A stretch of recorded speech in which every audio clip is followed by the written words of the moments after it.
What's up? It's Babylonius from PeakofSerenity.com here with another Mythic kill commentary video. This time it is Mistress Sazine, or Sassy as we call her, so let's get into it. This fight is basically broken down into three phases. It is, in my opinion, primarily a single target fight. There are a lot of targets to potentially pad on and get extra damage, but you have to be very careful with that because if you go too hard and other people go too hard, you will wipe the raid. This is one of the first fights in a long time that really punishes people padding and being scumbags for extra damage.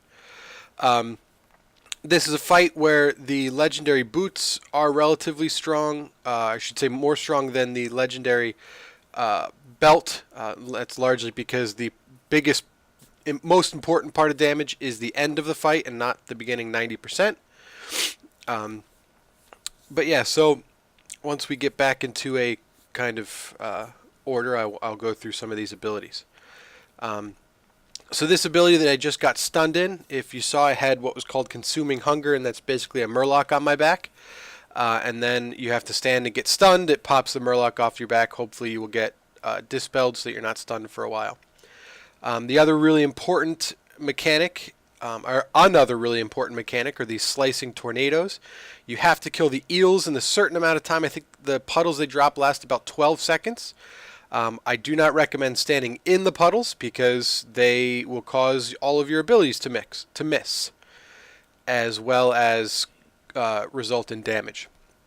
The next thing that you'll see was Hydra Shot. Those are the green lines, and those lines have to be soaked, or they'll, it splits damage by people standing in the line, so you need to soak them, or people will die, which would be bad. One mechanic that I really didn't do in our kill was the bufferfish mechanic. This is Hydra Shot, so you can see I have we use a weak aura that tells us where we should stand. There are quite a few of them that are pretty easily findable on the internet, and yeah, so we use those to tell us where to stand. But I'll pause it right here to go over the bufferfish mechanic. So the bufferfish, if you see these little orbs, we have them marked. What you do is you pick up a bufferfish, and it gives you a buff. That buff will stack from 0 to 50, and it provides increasing damage and mana regeneration for those while you have that buff. And once it reaches 50, a shark will come up and eat you. So you want to drop it by 50. Taking any damage will drop it. I was not chosen to get them, which was fine. I tried to get them a couple times, and it was kind of a pain to roll out and roll back. But that's, certainly if you want to do as much damage as possible, the bufferfish mechanic is good. But you do have to make sure you don't take any additional damage. As soon as you take damage, it will drop your bufferfish. And you want to take damage when you need to drop them so that you don't get eaten by the shark. So we are now in phase 2, and during phase 2, she will occasionally summon a giant whale that comes, or whale shark, whatever, that comes and eats you if you're standing in the crashing wave, which you'll see in a second here. So basically, you just have to get out of the way. Windwalkers have a lot of abilities to get out of the way, so I highly recommend doing that. This is a fight where you will be moving almost constantly. So this mechanic is the Maw mechanic, and basically what happens is these purple puddles get on the ground, and she summons Ozumat, I think, the giant squid thingy, and he starts sucking in people in towards him, so you have to take the little purple puddles and get them to them. The faster you do this, the better. You need to do it as quickly as you can. Windwalkers are very good. Yes, it hurts your damage, but Windwalkers are very good at getting this. So as you can see, that was a situation where we got really screwed by the giant whale, and I accidentally picked up a bufferfish. So I dropped my bufferfish in favor of performing mechanics.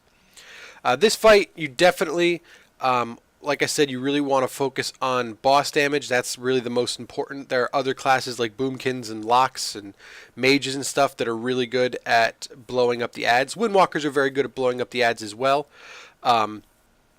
But other classes can do it just a little bit better than us. So you have to kind of watch your passive cleave, with Fist of Fury. The way we worked it out, I didn't have to stop Fist of Fury or avoid using it.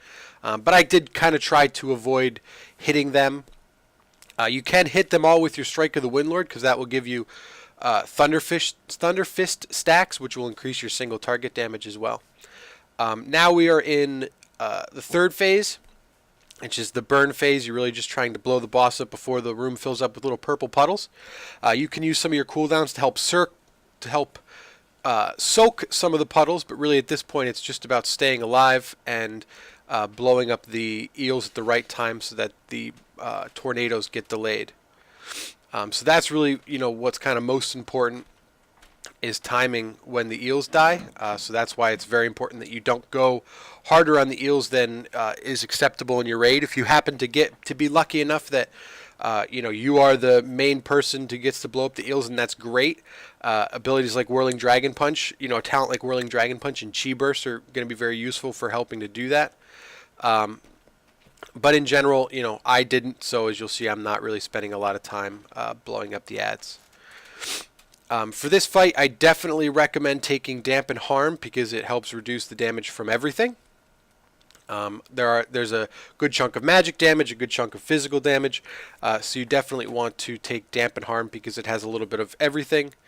I highly recommend using Prydaz on this fight, just because it gets us, it gets you that little extra bit, especially while you're progressing. If you guys do need the more damage, then of course I recommend using a damaging legendary, but there's a lot of things that can kill you on this fight. Not all of them are in your control. Sometimes things just go terribly and horribly awry. So I definitely recommend prepping and making sure you can stay alive as much as you can on your own to help save your healer mana and stuff like that.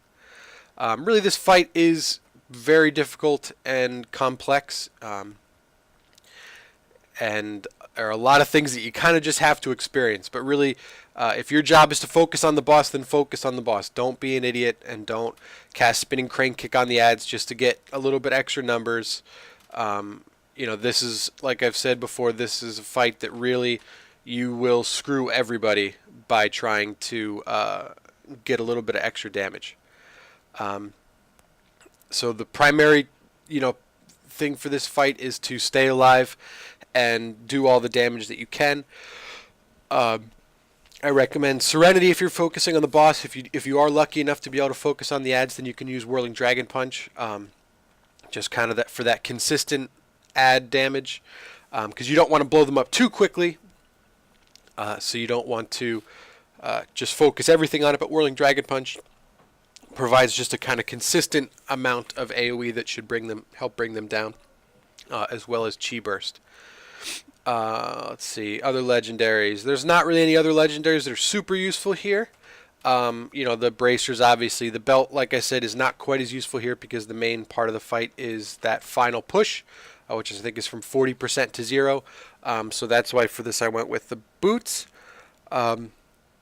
But I think that covers everything. It's been a little while since I've done a commentary video, mostly because I keep dying on Sisters, so I haven't gotten an actual video where I stay alive to comment on. And for some reason, every time I try to record Goroth, something is wrong and stuff. So I don't have any my Goroth kills up yet. So thank you guys for watching. I hope you enjoy this. You can check out all the other videos on my channel. 5-minute guide videos, all that stuff. I stream on Twitch. You can follow me on Twitter. Check out PeakofSerenity.com for a lot more information about Windwalkers and other specs. And I hope this answers more questions than it creates. I'm sorry if I left anything out. Like I said, it's kind of been a while since I've done a commentary video. Please support us through Patreon and PayPal. Let us know what we're doing is good, and any other suggestions and stuff. So thank you very much for watching, and until next time, I will see you later.